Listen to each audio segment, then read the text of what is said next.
Counting हुई, परिणाम सामने आए, उसके बाद से सुरेंद्र राजपूत लगातार डिबेट में आने से मेरे साथ बच रहे थे।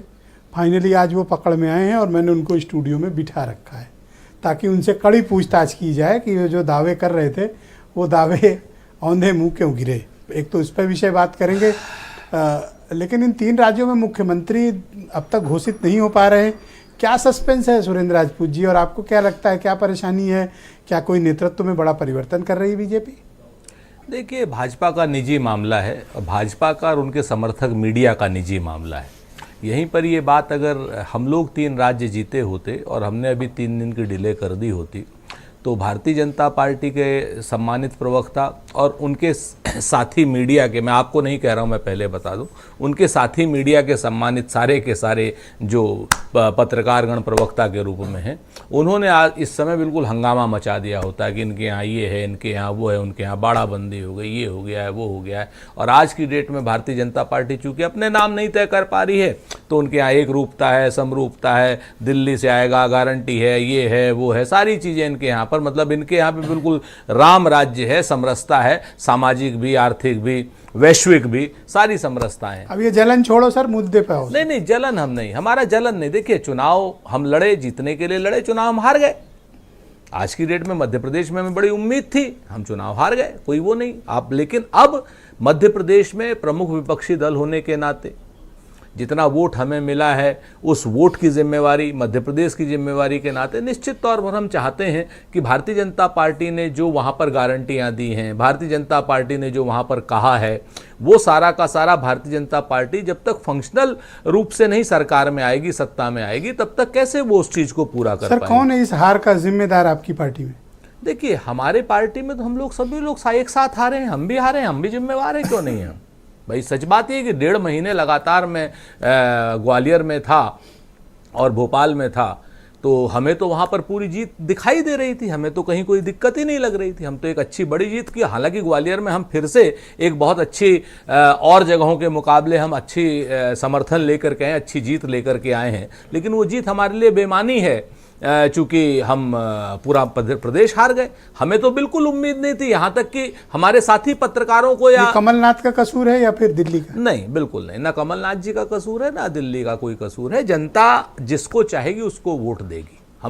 हम आज भी आपसे बता रहे हैं कि कोई ऐसा मिसिंग लिंक है जो हम नहीं डिकोड कर पा रहे हैं। वो मिसिंग लिंक जो है एक्सिस माई इंडिया डिकोड कर ले रहा है, चाणक्य कर ले रहा है, वो डिकोड हम नहीं कर पा रहे हैं, वो हमारी समझ से बाहर है, हम डिकोड करने की उसके लिए सर थोड़ा सी यंग लीडरशिप को, जमीनी नेताओं को लाना पड़ता है। देखिए, आज की ग्राउंड पे जाना पड़ता है। देखिए, ऐसा है ना, अगर हम निष्पक्ष होकर विवेचना करनी, मैं बिल्कुल निष्पक्ष होकर के बात कर रहा हूं, मेरा कोई पक्षपातपूर्ण तरीका नहीं है। मैं आपको 2 चीजें बताऊं बड़ी साफ साफ।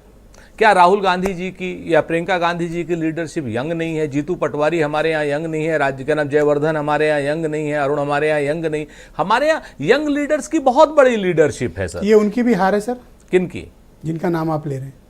नहीं, हार तो जब है तो फिर सबकी है ना, उसमें काहे को भाई। मैं आज की डेट में मैं कह रहा हूं मेरी हार है, क्यों नहीं है मेरी हार भाई। आज के हम 24 घंटा वहां पर लगे हुए थे, कोई हारने के लिए थोड़ी लगे थे, जीतने के लिए लगे थे ना। हर डिबेट में सबका कॉलर पकड़ते थे आप? नहीं, हम कॉलर तो आपका नहीं पकड़ पाए, किसी और का क्या पकड़ेंगे जबकि आप मित्र हैं। हम तो किसी का कॉलर नहीं पकड़ते थे। हाँ, हम अपनी जीत के प्रति आश्वस्त थे, हम इस बात को है। और कोई भी आदमी जंग लड़ेगा, कहते ना कि फैसला कुछ भी हो मंजूर होना चाहिए, जंग हो या चुनाव हो। तो आप इस बात से सहमत हैं कि कमलनाथ को इस्तीफा दे देना चाहिए? फिर से वही बात आ जाती है। देखिए, आप एक बात बताइए मुझे, कमलनाथ जी को इस्तीफा देना या ना देना वो हमारी पार्टी का अंदरूनी मामला है। कमलनाथ जी ने बहुत मजबूती से, बहुत धैर्य से और एक बड़े सक्षम नेतृत्व से कमलनाथ जी ने भी चुनाव लड़ा, श्री अशोक गहलोत जी ने भी चुनाव लड़ा, श्री भूपेश बघेल जी ने भी चुनाव लड़ा। चुनाव में पिछली बार वो सक्सेस हुए थे, इस बार वो सक्सेस नहीं हुए। लेकिन आप ये कह दीजिए कि साहब नहीं, उनके ऊपर ठीकरा फोड़ दीजिए, तो काहे को फोड़ दीजिए? क्या आप सही समय है कि दिग्विजय और कमलनाथ को मध्य प्रदेश की राजनीति में कांग्रेस नमस्ते कर ले?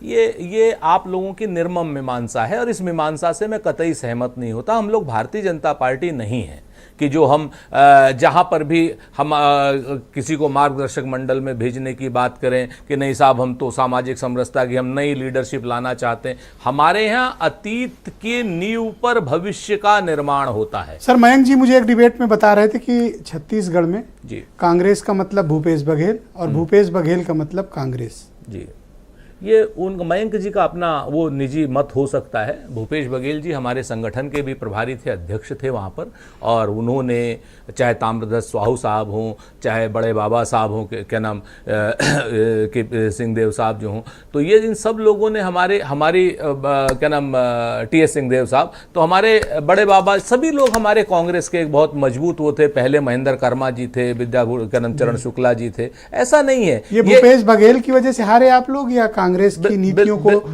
जनता ने पसंद नहीं किया? बिल्कुल नहीं, हम कतई क्यों भूपेश बघेल जी की वजह से हारे। 5 साल उन्होंने सक्षम तरीके से सरकार चलाई है।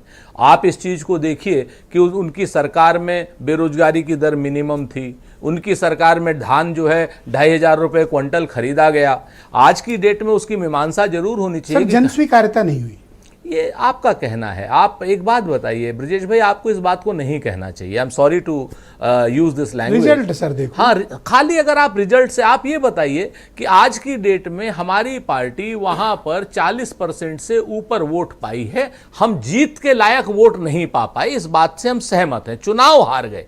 लेकिन आप कहिए एक ही बड़ी बुरी सर अगली पार्टी 13.5% बड़ी वोट से। सर सुनिए, आप बात सुनिए, सच्चाई का आईना देखिए। सच्चाई का आईना ये भी देखा कीजिए कि सर ये जो 2 रुपए वाले ट्रॉल वाली भाषा हो रही है ना आजकल, इसका निषेध आप जैसे महत्वपूर्ण लोगों को अब समाज में करना पड़ेगा।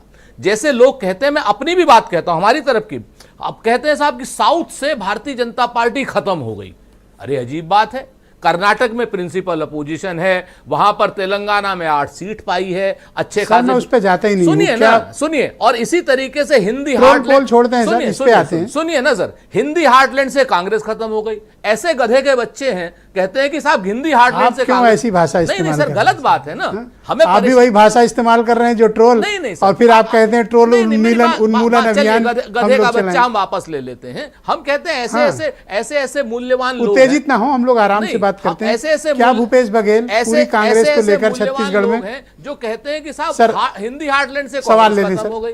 क्या कौन कहता है भाई? सर सवाल प्रिंसिपल अपोजिशन है, सर 40% से ऊपर वोट है। सर सवाल ले जी, क्या भूपेश बघेल छत्तीसगढ़ में पूरी कांग्रेस को लेकर खाई में कूद गए? नहीं, गलत बात है। भूपेश बघेल जी हमारे बहुत महत्वपूर्ण नेता हैं, बहुत मजबूती से उन्होंने 5 साल कांग्रेस चलाई है और सरकार चलाई है। भूपेश बघेल जी को संगठन का भी बहुत अनुभव है, और भूपेश एक चुनाव की हार या एक चुनाव की जीत हम भारतीय जनता पार्टी की तरीके से नहीं है कि किसी आदमी के ऊपर खामखा दोषारोपण कर दें।